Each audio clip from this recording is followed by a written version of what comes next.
Здравейте, приятели на български свят!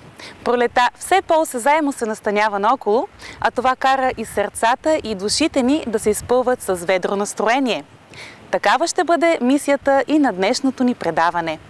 Както вече ви обещахме в предното ни предаване, днес ще ви покажем красивите и оригинални яйца, които сътвориха българските мълчугани по Велик ден. Ще видите кадри от българската великденска среща, състояла се на 3 април. С това обаче артистичната тема днес не се изчерпва. От малките художници и артисти ще преминем към големите. Много танци, музика и феерия от цветове ви очаква днес. Какви по-точно? Останете с нас, за да видите. Аз съм Виолета Русева и ви пожелавам приятни мигове с български свят.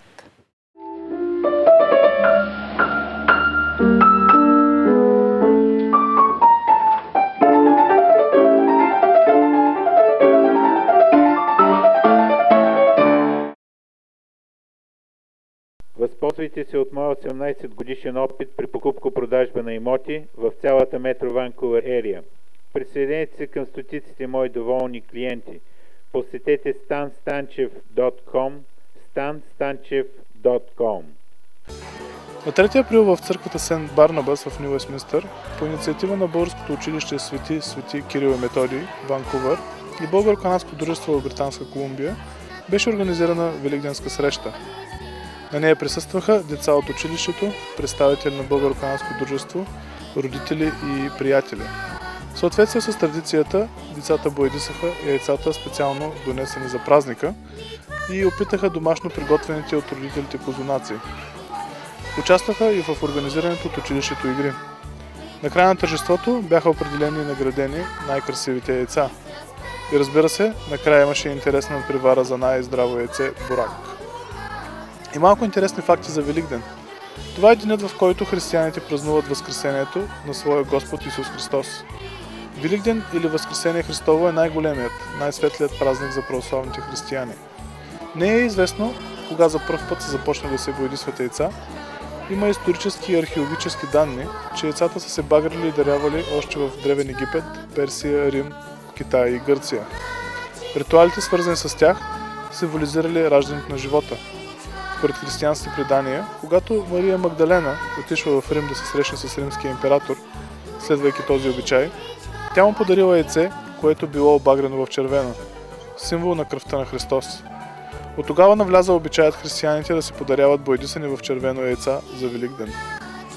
В България традиция е яйцата да се боядисват на Велики четвъртък или Велика събота, като броят им зависи от членовете на семейството.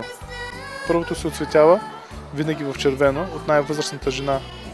Докато то е още топло и прясно боядисано, тя рисува кръстен знак на челата на децата, а после на всички останали от семейството. Честит Великден и нека здравето и доброто настроение не ви напускат цяла година. Велики дела да свършите, велики мисли да имате, велики да сте и вие. Христос Воскресе! С пожелание за здраве, благополучие и светли великденски празници, нека има мир и любов в сърцата ни.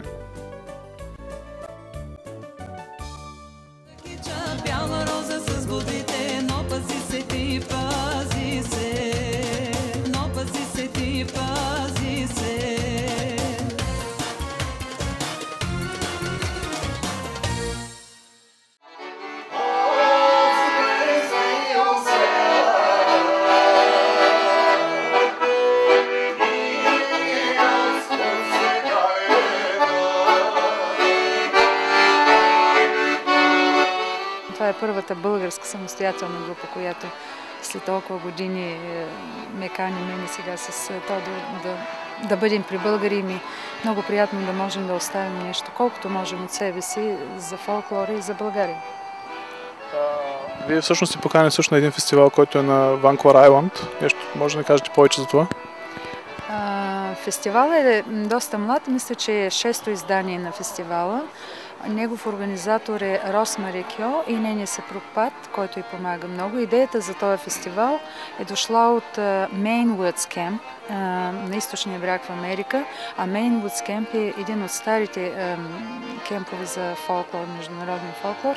И Росмари, по идея на създателите на Мейнвуд, се създала и този фестивал тук на Западното крайбрежие.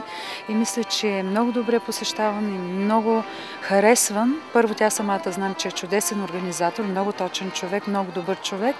И фестивала е много, много посещаван.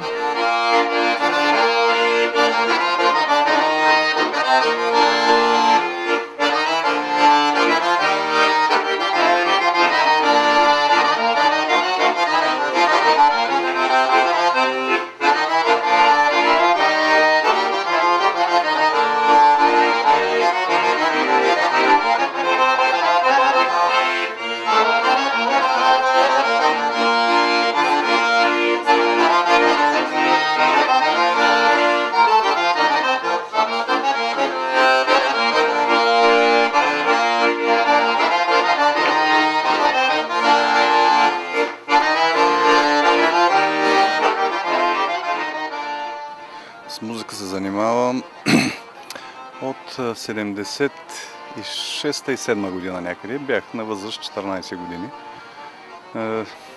И така.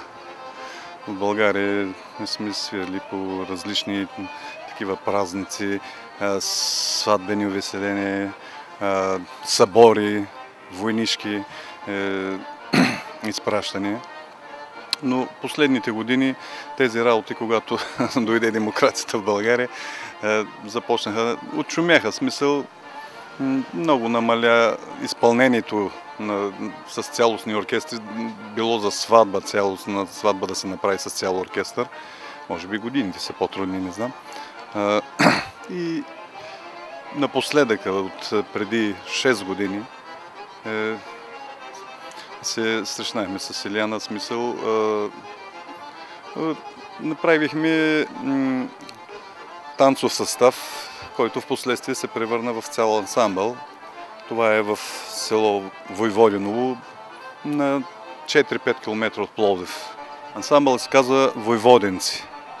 Да, имаме 5 танцови групи, като започнеш от детската градина още и така до наша възраст. Нали? Имаме 12-15 жени, които пеят народни, български фолклор и стари градски песни. Това е, нали, което... И имаме различни участия из страната.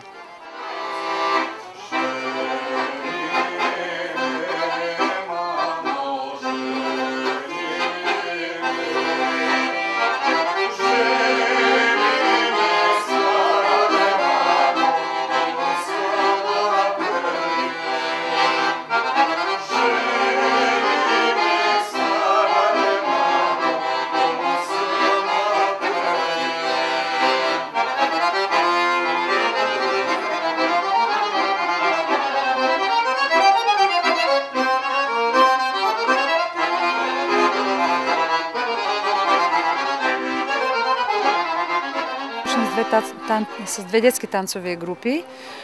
Впоследствие живота ме така отнесе в друга посока, но не съм спирала да танцувам. От 76-та година не съм спирала, въпреки семейството, ангажиментите и всичко останало.